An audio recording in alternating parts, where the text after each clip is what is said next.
على عباده الذين اصطفى لا سيما على سيد الرسل وخاتم الأنبياء أما بعد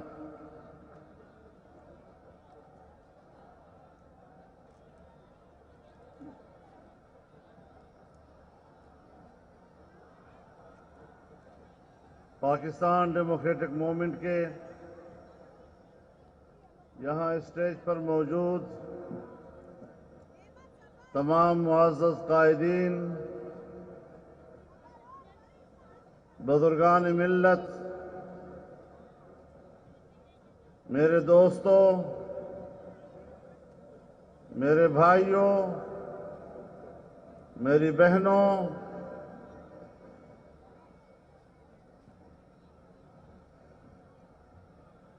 آج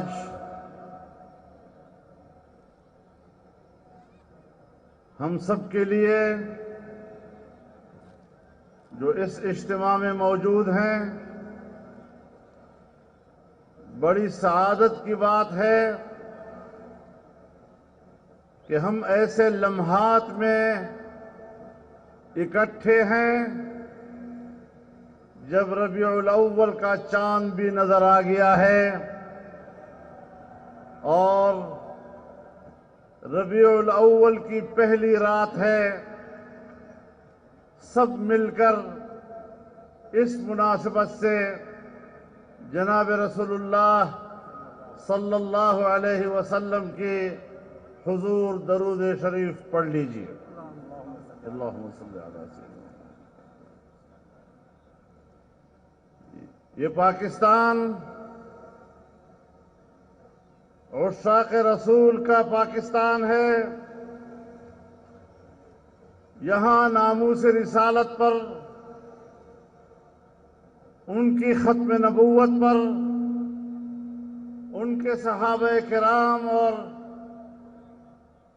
اہل بیت اطہار پر فدا ہونے والے لوگ موجود ہیں، اور یہاں پر حسین کے پیروکار موجود ہیں جس نے کبھی بھی یزید کے اقتدار کو تسلیم نہیں کیا ہے۔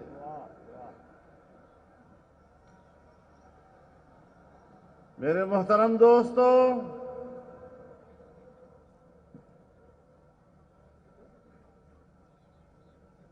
آج کی رات 18 اکتوبر ہمیں ان شہداء کی یاد دلا رہا ہے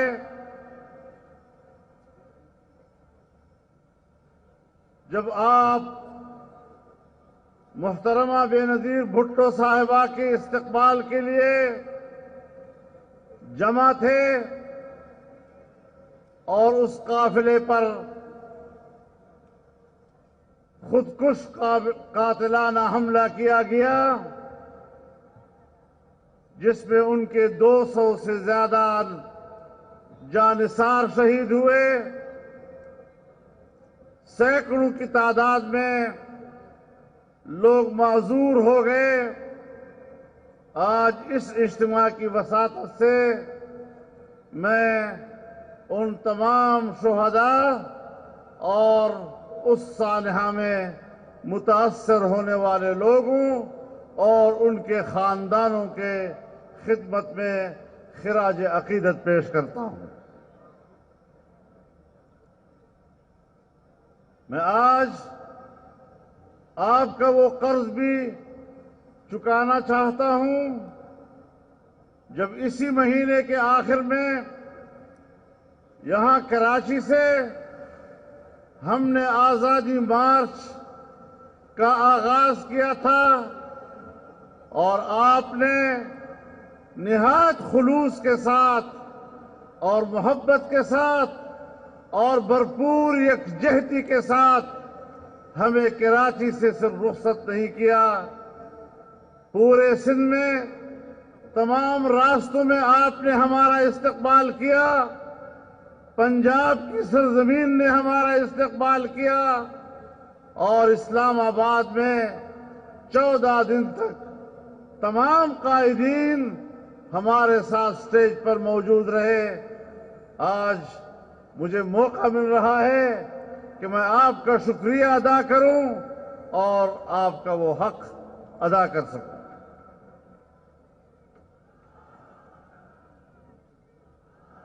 میرے محترم دوستو،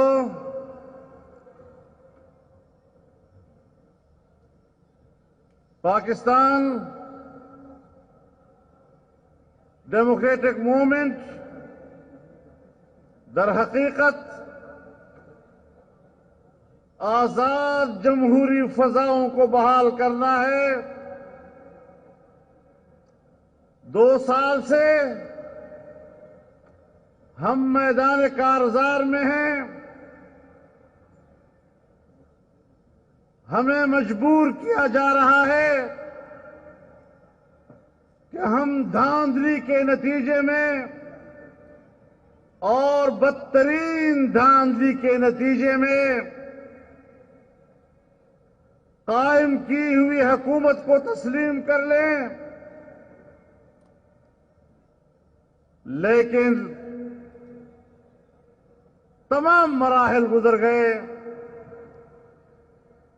ہمیں ڈرایا دھمکایا بھی گیا، ہمیں لالچ اور ترغیب بھی دی گئی، لیکن ہم نہ دھمکیوں سے مروب ہوئے، نہ کسی لالچ سے ہم متاثر ہوئے۔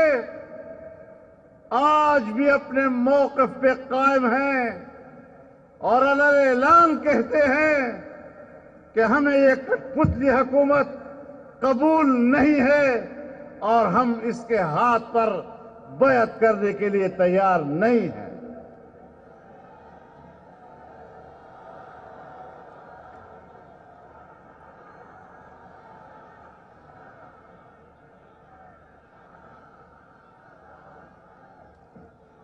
میرے محترم دوستو، گوجرانوالہ میں جلسہ ہوا، بڑا تاریخی جلسہ ہوا۔ میاں نواز شریف صاحب نے بھی خطاب کیا۔ ان کا خطاب الیکٹرانک میڈیا پر تو نہیں دکھایا گیا، لیکن ان کے کچھ حصوں پر ہمارے کچھ بڑوں کو بڑا اعتراض تھا اور موقع ملا کٹ پتلی صاحب کو کہ آج وقت ہے ذرا بوٹ پالش کر لیں۔ بوٹ پالش کرنے کے لیے آیا۔ ہمیشہ جب بات کرتا ہے تو کوئی نہ کوئی بونگی مار دیتا ہے۔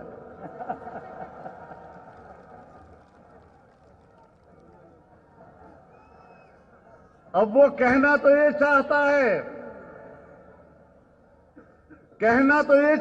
ہے کہ خواجہ آصف نے اسمبلی کی ممبرشپ کیسے حاصل کی، اور اس رو میں جاتے ہوئے کہتا ہے کہ رات 8 بجے خواجہ آصف نے جنرل باجوہ کو فون کیا کہ میں ہار رہا ہوں، مجھے جتوا دو۔ تو باجوہ صاحب نے جتوا دیا۔ اس کا خیال نہیں آیا کہ میں انہی کے ہاتھوں سے کی گئی دھاندلی کا اعتراف کر رہا ہوں اور اس کی تصدیق کر رہا ہوں۔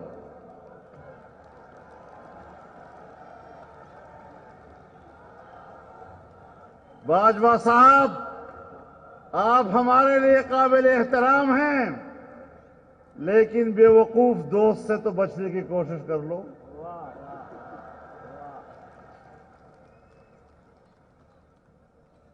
آج اگر آپ سے دنیا کو شکایت ہے تو اس کی شکایت ہم سے نہ کیجیے، اپنے ان احمق دوستوں سے کیجیے۔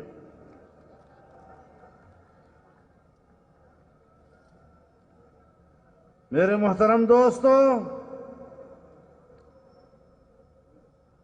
تمام اکابرین نے صورتحال کا تفصیلی جائزہ پیش کیا، ہم جہد گفتگو کی، لیکن بنیادی بات یہ ہے کہ آج دنیا کی متمدن دنیا میں ریاستوں کی بقا کا دار و مدار اس کی اقتصادی اور معاشی قوت پر ہوتا ہے۔ جب مسلم لیگ اپنا آخری بجٹ پیش کر رہا تھا تو اس نے آنے والے سال کے لیے معاشی ترقی کا تخمینہ 5.5% لگایا تھا، اور اس سے اگلے سال انہوں نے سالانہ معاشی ترقی کا تخمینہ 6.5% لگایا تھا، اور حکومت انا اہلوں کو ملی جو عوام کے نمائندے نہیں تھے، چوری کے ووٹ سے اسمبلی میں آئے تھے۔ پہلے سال کے بجٹ میں سالانہ معاشی ترقی کو 5.5% کے بجائے 1.8 پہ لے آئے، اور پھر جب اب دوسرا بجٹ پیش کرنے کو ملا تو اب تو 0.3 پر معیشت آ گئی۔ میں آج یہ بات اس لیے آپ سے کہنا چاہتا ہوں کہ جب معیشت تباہ ہوتی ہے، معیشت کی کشتی ڈوبتی ہے، تو پھر ریاستیں تبدیل ہو جاتی ہیں، ریاستیں اپنا وجود کھو بیٹھتی ہیں۔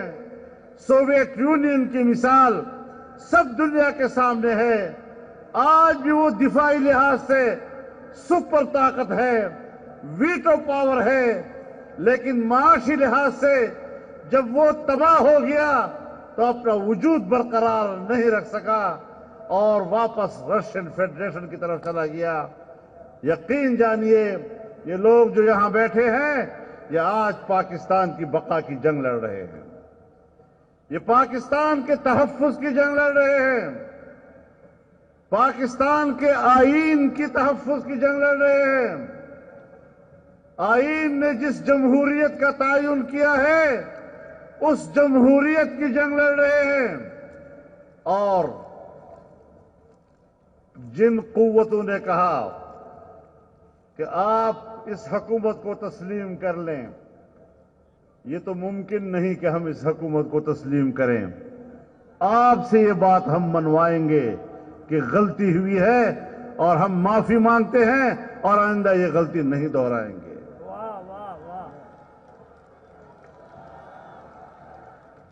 میں ایک پاکستانی ہوں، آپ بھی ایک پاکستانی ہیں، ہم سب کا اپنا ایک عزت نفس ہے، ہم اس ملک میں عزت نفس کے ساتھ جینا چاہتے ہیں۔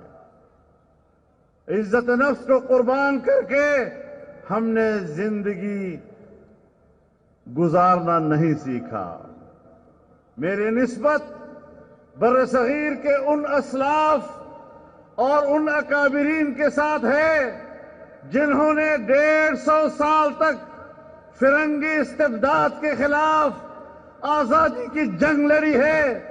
50,000 سے زیادہ علماء کرام سولیوں پہ لٹکائے گئے ہیں، اور جب جیلیں رک گئی تو سڑک کے کنارے درختوں پہ لٹکائے گئے، تمام مصیبتیں برداشت کی، لیکن آزادی کا علم بلند رکھا تھا۔ ہم ان کے وارث ہیں، اور انشاءاللہ پاکستان کے عوام کو حقیقی آزادی سے ہمکنار کرنے کا یہ علم سر بلند رہے گا، اور یہ سفر جاری رہے گا، اور یہ منزل ہم حاصل کر کے رہیں گے۔ میرے محترم دوستو، آپ خود اندازہ لگائیں، سب دوستوں نے اس کا ذکر کیا، 1 کروڑ نوجوانوں کو نوکریاں دینے والا خواب 26 لاکھ نوجوانوں کی بے روزگاری پر ختم ہوا۔ 1 کروڑ کوئی خدا کا خوف کرے.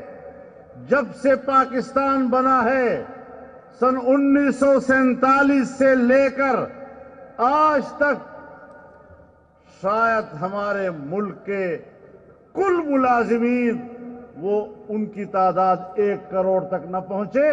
اس لیے اقتدار میں آتی ہی پہلے سال آپ کو 1 کروڑ نوکریاں دینے کی بات کر لی. کوئی عقل کی بھی بات ہوا کرتی ہے.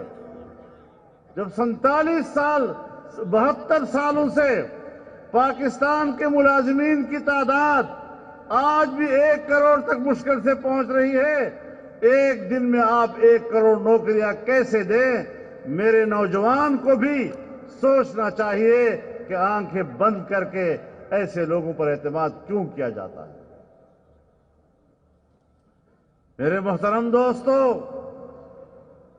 50 لاکھ مکانات میں کہیں نہیں جانا چاہتا.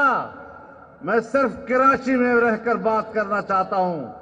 کراچی والوں سے بات کرنا چاہتا ہوں کہ اہل کراچی آپ کو 50 لاکھ مکان کیا دیں گے؟ یہاں تو تجاوزات کے نام پر 50 لاکھ مکانات گرا دیے گئے ہیں اور لوگ بے گھر ہو گئے ہیں. انہوں نے کسی کو گھر کیا دینا ہے؟ ان کو بے روزگار کرنا آتا ہے, روزگار نہیں آتا. ان کو بے گھر کرنا آتا ہے, ان کو کسی کو گھر دینے کی توفیق نہیں ہو سکتی. ان میں اہلیت نہیں, ان میں صلاحیت نہیں ہے. تو میرے محترم دوستو, آج ان حالات میں جبکہ ایک غریب آدمی کی قوت خرید جواب دے چکی ہے اور وہ اس قابل نہیں رہا کہ وہ بازار جا کر اس مہنگائی میں اپنے بچوں کے لیے راشن خرید کر گھر لا سکے. قوت خرید ختم کر دی ہے. غریب انسان کدھر جائے گا؟ بچوں کو سڑک پر لا کر برائے فروخت کا کتبہ لگایا جاتا ہے. اپنے بچوں کا بوجھ نہیں اٹھا سکتے, ان کو ذبح کر دیا جاتا ہے. یہاں تک ہمارا غریب پہنچ گیا ہے. غریبوں, میرے بھائیوں, دنیا میں انقلاب دولت مندوں نے کبھی نہیں لایا. انقلاب ہمیشہ غریب قوم لایا کرتی ہے. وطن کے غریب لوگ انقلاب لایا کرتے ہیں. اور انشاءاللہ یہ انقلاب انشاءاللہ آ کر رہے گا. میرے محترم دوستو, آج ملک کا کیا حشر کر دیا ہے. کشمیر کو بیچ ڈالا ہے. اور آپ کو میں یاد دلانا چاہتا ہوں, کیا عمران خان نے کشمیر کو 3 حصوں میں تقسیم کرنے کا فارمولہ پیش نہیں کیا تھا؟ وہ 3 حصوں میں فارمولہ پیش کرنا اور پھر نوید سنانا قوم کو کہ مودی جی آئے گا تو مسئلہ کشمیر حل ہوگا. سو مودی جی آیا اور کشمیر کا مسئلہ حل کر دیا کہ کشمیر کا اسپیشل سٹیٹس ختم کر کے اس کو باقاعدہ ہندوستان کا حصہ بنا دیا. اور کشمیر کا سودا کر کے پھر مگرمچھ کے آنسو بہانے لگ گئے. تم کشمیر کے سوداگر ہو, تم کشمیر فروش ہو. ایک طرف وہ کشمیر ان کے حوالے کر دیا, دوسری طرف آپ گلگت بلتستان کا مسئلہ اٹھا رہے ہیں کہ اسے پاکستان کا ایک 5واں صوبہ بنایا جائے. ہم سمجھتے ہیں کشمیر پاکستان کا ہے, کشمیری پاکستانی ہے, گلگت بلتستان کا آدمی پاکستانی ہے. لیکن بہرحال 72 سالوں سے پاکستان کا ایک موقف رہا ہے سلامتی کونسل کی قراردادوں کے حوالے سے, اقوام متحدہ کی قراردادوں کے حوالے سے, اور 1949 میں ہم نے سلامتی کونسل میں کشمیر کا جو نقشہ پیش کیا ہے اور جو وہاں جمع کرایا ہے اس پہ گلگت بلتستان وہ آل جموں کشمیر کا حصہ بتایا گیا ہے۔ جب اس وقت آپ نے یہ موقف لیا تھا، آج جب آپ گلگت بلتستان کو اس سے الگ کریں گے، آپ بتائیں 72 سال کا آپ کا ریاستی اور مملکتی موقف کا کیا بنے گا؟ کیا کشمیر کا معاملہ ختم نہیں ہو گیا؟ ہم نے 72 سال کشمیریوں کے لاشوں پہ سیاست کی، ہم نے وہاں کی ماؤں اور بہنوں کی لٹتی ہوئی عصمتوں کے اوپر سیاست کی، ہم نے چھوٹے چھوٹے بچوں کے بلکتے ہوئے لاشوں پر سیاست کی، ان کے چہروں سے ٹپکتے ہوئے خون کے اوپر سیاست کی۔ آج ہم دنیا کو کیا پیغام دے رہے ہیں کہ اس ایک پاکستان کے لیے قربانی دینے والی قوم کے ساتھ ریاست پاکستان کی وفاؤں کا یہ عالم ہے۔ کوئی شرم و حیا نہیں ہے ہمارے پاس، کوئی پاکستان کی عزت و وقار نہیں۔ عالمی قوتیں اگر چاہتی ہیں کہ دنیا کا جغرافیائی نقشہ تبدیل کر دیا جائے، اس کے لیے خادم پاکستان سے پیدا ہوتے ہیں، پاکستان کے ادارے اس خدمت کے لیے اٹھتے ہیں۔ ان کشمیریوں کا کیا بنے گا؟ وہ کشمیری کہتے ہیں جی اے پی سی کی وجہ سے ہندوستان خوش ہو رہا ہے۔ جب تم آزاد حکومت کشمیر کے وزیر اعظم پر غداری کا مقدمہ لگاؤ گے، آپ بتائیں ہندوستان میں اس کے بارے میں کیا رد عمل آئے گا؟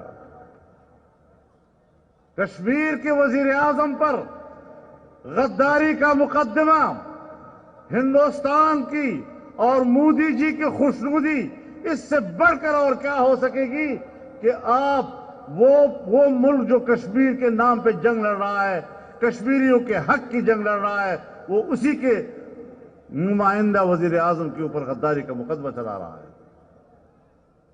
اور ہم نے 18ویں ترمیم پاس کی، 18ویں ترمیم پاس کر کے ہم نے صوبوں کو کسی حد تک خود مختاری دی، کسی حد تک پیش رفت ہوئی اور اچھی پیش رفت ہوئی۔ اسی کی پیروی میں آزاد کشمیر کے آئین میں 13ویں ترمیم لائی گئی، جس سے وہاں کی حکومت اور اسمبلی کے اختیارات میں اضافہ کیا گیا۔ لیکن آج پاکستان کے مقتدر قوتیں اور پاکستان کے حکمران پھر سر جوڑ کر بیٹھے ہوئے ہیں کہ 14ویں ترمیم لا کر ہم ان کے اختیارات کو کم کر دیں۔ آپ بتائیں کشمیریوں کو دیے ہوئے اختیارات ایک نئی ترمیم کے ساتھ آپ اس سے واپس چھین رہے ہیں۔ آپ اپنے ملک کے اندر صوبوں کو دیے ہوئے اختیارات ان سے واپس چھین رہے ہیں۔ اس سے بغاوتیں پیدا نہیں ہوں گی؟ کشمیر کے اندر پاکستان کے خلاف بغاوت شروع ہو جائے گی، ہمارے اپنے صوبوں کے اندر اپنے ملک کے خلاف آوازیں بلند ہوں گی۔ اور اگر آپ نے سندھ اور بلوچستان کے جزائر کے اوپر قبضہ کرنے کی کوشش کی تو یقین جانیے یہ 18ویں ترمیم یعنی آئین کی روح کے خلاف ہوگا، اور کسی طریقے سے بھی نہ کوئی سندھی، نہ کوئی بلوچ، نہ کوئی پشتون وہ آپ کے اس قسم کے فیصلوں کو تسلیم کرنے کے لیے تیار ہوگا۔ یہ جزائر سندھ کے ہیں، ان پر ان کے بچوں کا حق ہے۔ یہ جزائر بلوچستان کے ہیں، وہاں کے لوگوں کے بچوں کا اس کے اوپر حق ہے، وہاں کی ماہی گیروں کا اس کے اوپر حق ہے۔ آپ کو کوئی حق نہیں پہنچتا۔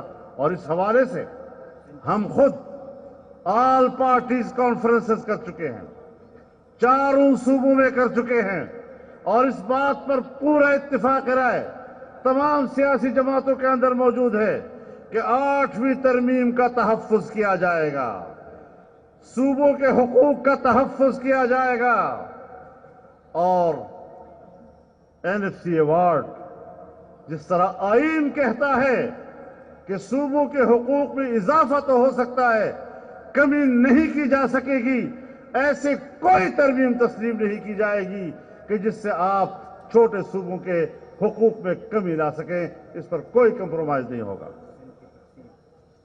میرے محترم دوستو، بڑی کوشش ہو رہی ہے کہ سندھ کو تقسیم کر دیا جائے، لیکن سندھ کی تقسیم کا اختیار سندھ کے عوام کو ہے۔ اگر سندھ کے عوام نہیں چاہتے، کسی کا باپ بھی صوبہ سندھ کو تقسیم کرنے کی جرات نہیں کر سکے گا۔ نعرہ تکبیر! ایک نعرہ سندھ کھپائیں گے، جمع ملن کھپے پاتا رکھائیں گے، سندھ کھپائیں گے، سندھ کھپائیں گے، سندھ کھپائیں گے۔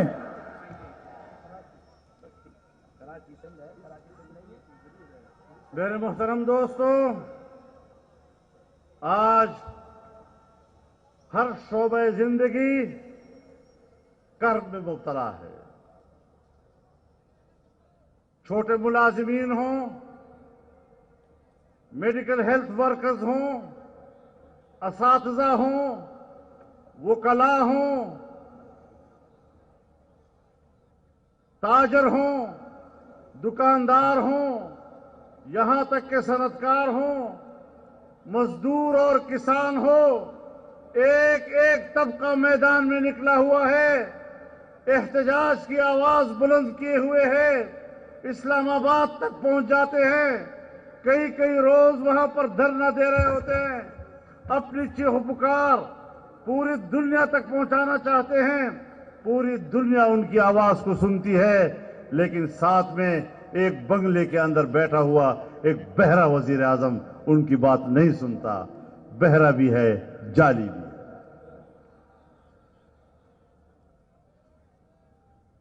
میرے محترم دوستو، ایک ناکام خارجہ پالیسی جس نے پاکستان کو تنہائی کی طرف دھکیل دیا ہے، وہ ہندوستان،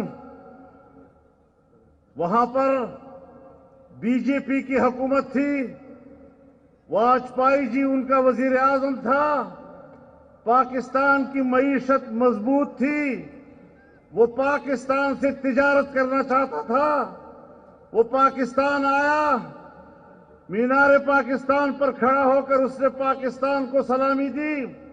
ایک وہ حالت تھی جب ہندوستان آپ سے تجارت کرنا چاہتا تھا۔ آج بھی وہاں پر بی جے پی کی حکومت ہے، مودی جی وہاں کا وزیر اعظم ہے، اب بھی ان کا رویہ دیکھ لو کہ پاکستان کے ساتھ ان کا رویہ کیا ہے۔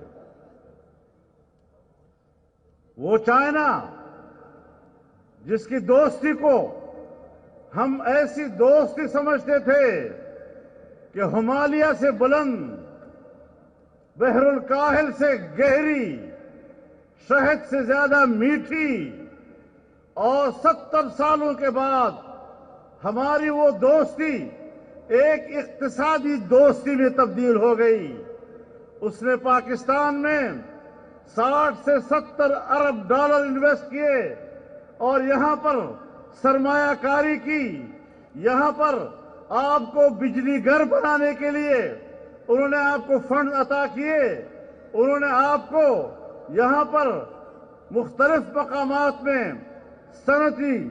صنعتی بستیاں آباد کرنے کے لیے مدد دی، آپ کو سی پیک دیا، آپ کو بین الاقوامی روٹ بن گئے عالمی تجارت کے لیے۔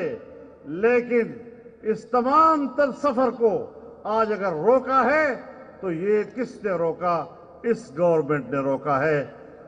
دوستی ضائع کر دی، اعتماد ضائع کر دیا، وہ تمام منصوبے خاکستر ہو گئے، اور اس طرح چین بھی اب ہمارے پر اعتماد کرنے کو تیار نہیں ہوگا۔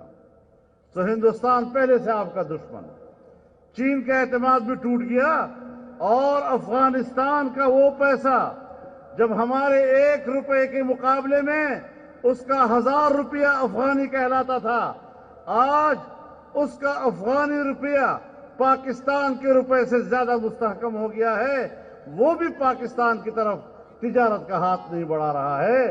ایران ہمارا ہمسایہ ہے، لیکن وہ بھی آج انڈیا کے کیمپ میں بیٹھا ہوا ہے، اور سعودی عرب جو پاکستان کو انتہائی گہرا دوست اور پاکستانی قوم سے الگ ہونے کا تصور بھی نہیں کر سکتا، لیکن اس حکومت میں پہلی مرتبہ آج وہ آپ سے شاکی ہے، آج آپ سے وہ ناراض ہے، آج اس کے تعلقات بھی مخدوش ہو چکے ہیں۔ آپ بتائیں، کوئی ہے دنیا میں جس کو ہم نے اپنا دوست رکھا ہو؟ ہم اپنے خطے میں کیوں تنہا ہو گئے ہیں؟ یہ کیا پالیسیاں ہیں ہماری؟ ہم کہاں ملک کو لے جا رہے ہیں؟ اس طریقے سے ریاست محفوظ نہیں رہ سکتی، ہمیں ہر قیمت پر اس نظام کو تبدیل کرنا ہوگا۔ معاشی ترقیوں سے ملک چلتے ہیں، اور معاشی ترقی امن و امان سے ہوتی ہے، اور امن و امان تب آتا ہے جب انسانی حقوق محفوظ ہوتے ہیں۔ پاکستان میں انسانی حقوق محفوظ نہیں ہے، یہاں داخلی جنگ ہے، فوجی آپریشن کرائے گئے، ہمیں نوید سنائی گئی کہ دہشت گردی ختم ہو گئی ہے، لیکن میں آپ کو بتانا چاہتا ہوں، میں فاٹا کے پڑوس میں رہتا ہوں، آج بھی صورتحال جوں کی توں ہے، اور ہمیں جھوٹ بولا گیا تھا، وہاں اب بھی وہی بد امنی ہے، اور عام شہری آج بھی اپنی زندگی کے بارے میں پریشان رہتا ہے۔ پہلے ان لوگوں کے پاس اسلحہ بھی ہوتا تھا، وہ کسی قدر اپنا دفاع خود بھی کر سکتے تھے، اب ان سے اسلحہ بھی چھین لیا ہے، اور بے دست پا کر کے ان کو دہشت گردوں کے سپرد کر دیا گیا ہے۔ تو ایسی صورتحال میں آپ بتائیں کہ پاکستانی قوم کا غریب آدمی کدھر جائے گا؟ ہم نے تو واضح راستہ لیا کہ ہم پاکستان کے ساتھ کھڑے ہیں، پاکستان کے آئین کے ساتھ کھڑے ہیں، پاکستان کے جمہوری نظام کے ساتھ کھڑے ہیں، اور اپنی ممتاز شخصیات، ان کی قربانیاں ہم نے دی۔ مجھ پر کتنے خودکش حملے ہوئے، مولانا عبدالغفور حیدری پر حملے ہوئے، اکرم خان درانی کے اوپر ہوئے، مولانا شیرانی پہ ہوئے، ڈاکٹر خالد سونو سندھ میں شہید کر دیے گئے، کہاں کہاں قربانیاں نہیں دی گئی؟ ہم پاکستان کے ساتھ کھڑے ہیں، لیکن پاکستان کے ساتھ کھڑے ہونے کا معنی یہ ہے کہ ہم اس طرح کے نااہل، نالائق اور جعلی حکمرانوں کے رحم و کرم پر پاکستان کو نہیں چھوڑ سکتے۔ ہم نے اپنا حق لے کے رہنا ہے، ہم نے عوام کو ووٹ کا حق واپس دلانا ہے، ہمیں ملک میں ایک جائز، شرعی اور آئینی تبدیلی چاہیے، اور وہ ووٹ کے ذریعے ہوگی، عوام کی مرضی سے ہوگی۔ ہم پاکستان کو خون میں نہیں نہلانا چاہتے، ہم قربانی دے رہے ہیں، لیکن پاکستان کو بچانا چاہتے ہیں۔ لیکن اپنے حق پر سودا کرنا کہ جس طرح کی مخلوق کو ہمارے گردوں پہ سوار کر دے، ہم جانور نہیں ہیں کہ آپ ہمارے سامنے جو چارہ ڈالیں ہم اس کو قبول کرتے جائیں۔ ہم باعزت اور محترم انسان ہیں، اگر کوئی ادارہ محترم ہے اور ان کے لوگ محترم ہیں تو ہم بھی محترم ہیں، ہمارے بغیر پاکستان مکمل نہیں ہو سکتا۔ پاکستان کے عوام کے بغیر پاکستان مکمل نہیں ہو سکتا، ان سیاسی جماعتوں کے بغیر پاکستان مکمل نہیں ہے۔ پاکستان اس صورت میں پرامن رہ سکتا ہے، محفوظ رہ سکتا ہے، مستحکم بن سکتا ہے، معاشی لحاظ سے ترقی کر سکتا ہے، جب تمام ادارے اپنے دائرۂ کار میں رہتے ہوئے فرائض سر انجام دیں۔ میں تو کہتا رہتا ہوں کہ فوج ہمارے لیے بہت عزیز ہے. فوج ایسی ہے جیسے آنکھوں کی پلکیں. آنکھوں کے پلکیں آنکھوں کی سرحدات کی حفاظت کرتی ہے. آنکھ پر بوجھ نہیں ہوتی. لیکن اگر ان پلکوں کا ایک بال بھی اپنے حدود سے تجاوز کر کے آنکھ کے اندر جاتا ہے تو آنکھ بے قرار ہوتی ہے یا نہیں, اور پھر اشک بہاتی ہے یا نہیں. تو یا تو وہ بال اشک بہاتے بہاتے خود باہر آ جائے, ورنہ پھر اس بال کو نکالنا پڑتا ہے. پھر نکالنا پڑتا ہے. تو وہ اپنے حدود میں رہیں. ہماری آنکھوں کے پلکیں ہمارے لیے عزیز, ہم پر کوئی بوجھ نہیں. وہ ملک کی دفاع کریں گے, ہم سلوٹ کریں گے ان کو, لیکن اپنے حدود سے آ کر میرے گھر میں آنا اور میرے گھر کا مالک بن جانا, میں اپنے گھر کے احاطے میں کسی کو مالک اور قابل تسلیم نہیں کر سکتا. تو پھر ادارے بھی اسی اصول کے اوپر چلنے چاہیے.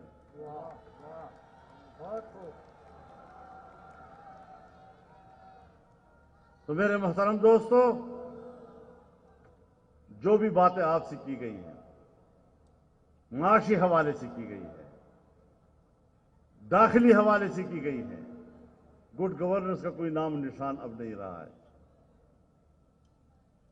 سول سروسز میں کوئی ایڈمنسٹریشن موجود نہیں ہے. افراتفری کا عالم ہے.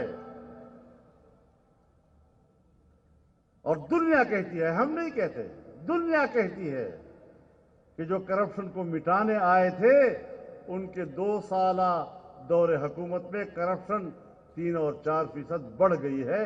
کبھی کا تو نام ہی نہیں لے رہی. تو اس طریقے سے ملک نہیں چلا کرتے. اناڑیوں کو ملک حوالے کرو گے تو یہ بیڑا غرق ہوگا.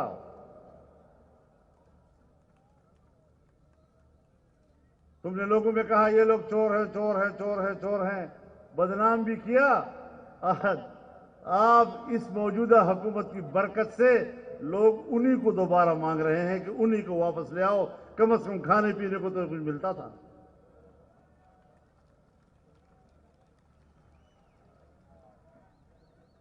تو میرے محترم دوستو,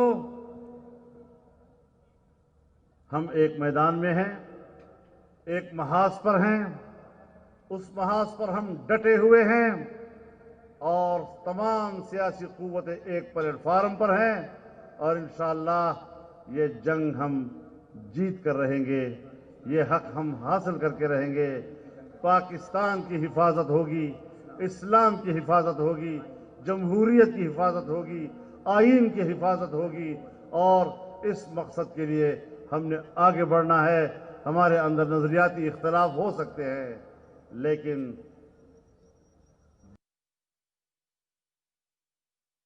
کون کہہ سکتا ہے کہ اس پہ کیا کاشت کیا جائے. ہم اپنا حق لے کر رہیں گے, عوام کا حق لے کر رہیں گے.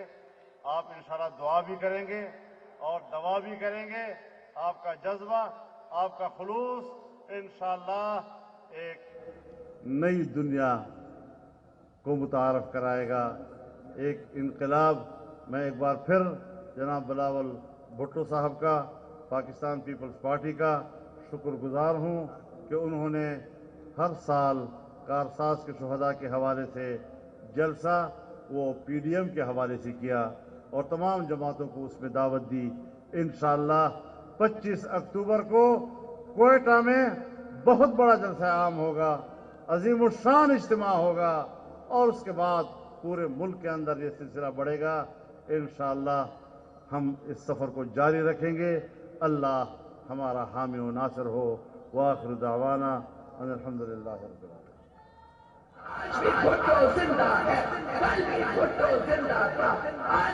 صرف ہکڑو ضروری اعلان PDM کے جلسے تو انشاءاللہ اپنے شیڈول کے مطابق چلیں گے.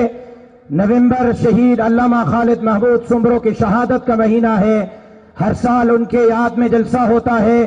26 نومبر بروز جمعرات انشاءاللہ لاڑکانہ میں عظیم الشان جلسہ اپنے مرحوم قائد کو خراج تحسین پیش کرنے کے لیے منعقد ہوگا 26 نومبر